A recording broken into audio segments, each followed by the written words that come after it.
Hello everybody, welcome to Blaze Reviews. We're bringing y'all the latest movie reviews from a higher perspective. I'm Kay. And I'm Rick. And today, we're bringing you the latest movie directed by Antonie Fuqua, The Equalizer 2. Fuqua directed the first film, and he's pretty much bringing back his main gun, Denzel Washington, in the second film. Oh yeah. So he's playing reprising his role as Robert McCall, who's presumed dead, but once his best friend dies, he comes out of hiding to find out the people who killed him. So this movie, did you see the first Equalizer? I did, yeah. It was solid. Yeah. Very solid. Everybody called it kind of like the black John Wick version. Yeah, right. So would you kind of like expecting that same thing from this movie too? Or? From this one, no. Just from the trailer, it looked like they were going more into the story of the Equalizer world, and a little, it took it away from the John Wick thing. So I didn't expect it to go that way. Yeah. But let's get into some highs. What's some highs you got from this movie? Well, the first high is, little pieces of world building that added on to the first one. Because I thought the first one, while it was a solid film, I thought like its identity as far as stepping apart from other films, it was kind of like still buried in the pack, kind of like that's why it was getting compared to John Wick and stuff. But with this one, had its own thing going on, expanded a lot on Denzel's character, I think. Gave him a lot more backstory. Yeah, gave him a lot more backstory. But it didn't feel forced. Like, he just kind of said, oh, well, here's his friend's family, and like, here's a little more about his wife. And it gave just a little bit more. They touched on him like slightly. Right. They touched on more stuff. And they picked up, kind of continued from the first one about him helping people. And, and this time he's doing it as a Lyft driver. Right. He's doing it mobile. It's the future now. He's doing it mobile style. So that all that kind of stuff really stood out to me.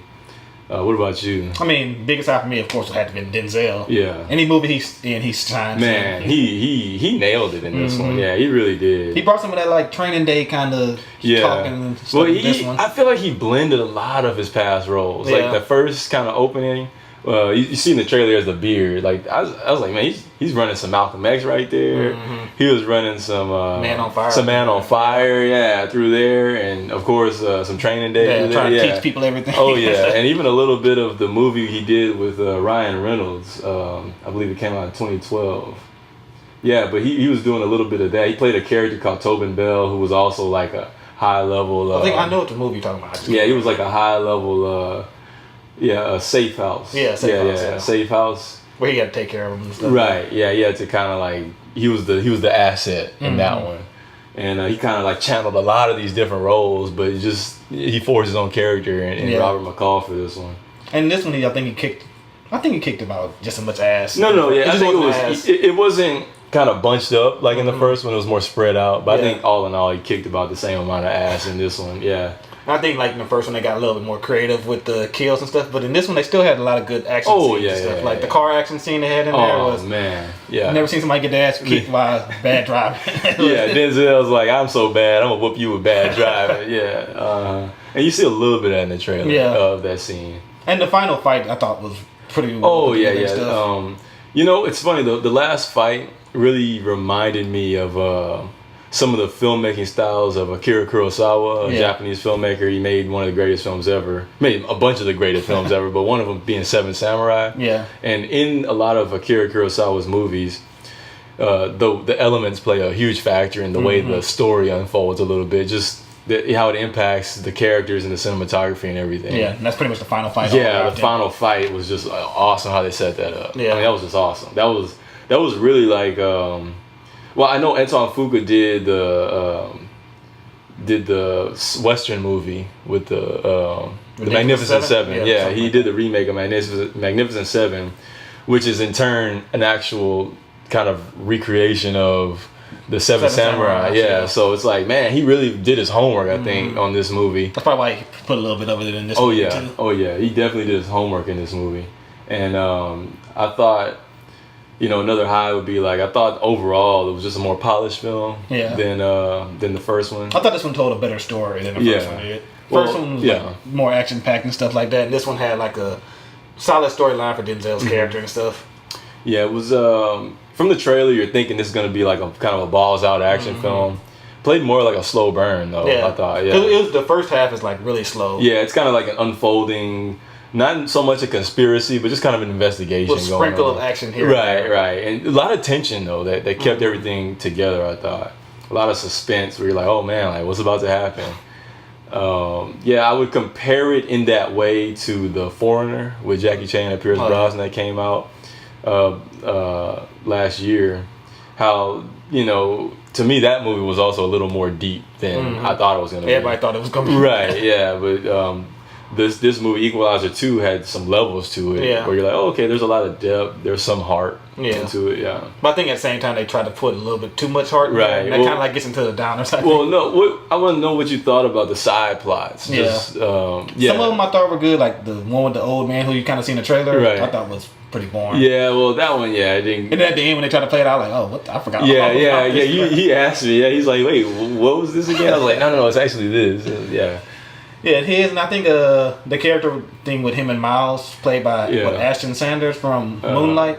Yes, he was the teen. He played the teen of that character in Moonlight. I thought that their thing was okay and stuff. It got a little boring at times. Yeah, felt like it didn't go nowhere. It kind of like I think it didn't pick up until he went to the project. Yeah, and then it was like, oh, okay, like in the middle of the movie. Yeah, right. Like when they first introduced, I'm like, why are they even trying? Yeah, I was like, this isn't really working. Yeah, it wasn't working at first, but through this movie it grew, and of course at the end, you know, everything comes to a head. Yeah, and it was awesome. But like, and I think this movie had like a lot of parts like that too, where it's like, dang, why are they doing this? Yeah, no, it kind of unravels and in the middle of it. I wasn't worried, but I was just kind of like, man, where's this going? You know, like I wasn't worried though, but I was just like, man, I mean, I was in the film, but I was like, where's this going with some of the story? And like that's like the villains of the movie. When they first get introduced, you're like, okay, you see something, and then like they disappear for like 30 minutes. It seemed like. Well, what I like is there was kind of a message of there's no good and bad, and I think that kind of was reflected in the fact that it kind of felt like in a way there was no bad. There was like an antagonist, but there was no like villain kind of role. Right. There was none of that. It was all really personal and really grounded, I thought. So it just worked. You know, it was more of a character-driven thing than the first film. But like the downside, I think, is just they didn't really flesh out too much of that side of the backstory. I thought they could have done that a little bit more.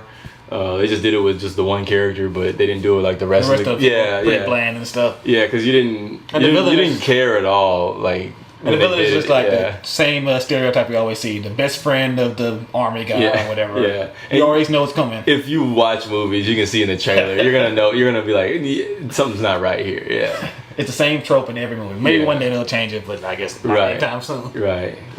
But I mean, I didn't have too many downers. I thought the pacing was decent. Like, of course, some of the storylines, I'd say there's 3 storylines, and like 2 of them were pretty good. I thought like wrapped up really good, but the third one, they just shoothorned. Yeah, it kind of threw you, and you're like, okay, nobody cares about that stuff. It's like, man, I forgot about that one. Yeah, like, but what do you rate it?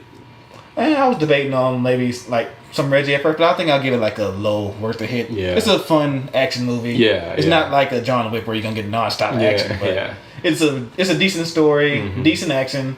And I mean, it's a Denzel movie, so you gotta go see it. What about yourself? I would give it a solid worth a hit. I just thought, comparing it to the first film, when I compare movies, I usually try to compare them like within their series, and like I thought it was just a class above the first film. Yeah. There was no really large set piece. Like in the first one, there was the huge explosion scene, which I'm sure sucked all the budget, but. In this one, it was kind of more spread out. There was better stunts throughout, better choreography and stuff throughout the film. So yeah, it's like a solid worth of a hit. Yeah. Well, I mean, hey, that's just our opinion. But we really want to know, what did you guys think of Equalizer 2? Are you a fan of the latest Denzel's action movies? Did you like the first movie? Hey, let us know by commenting in the comment section below.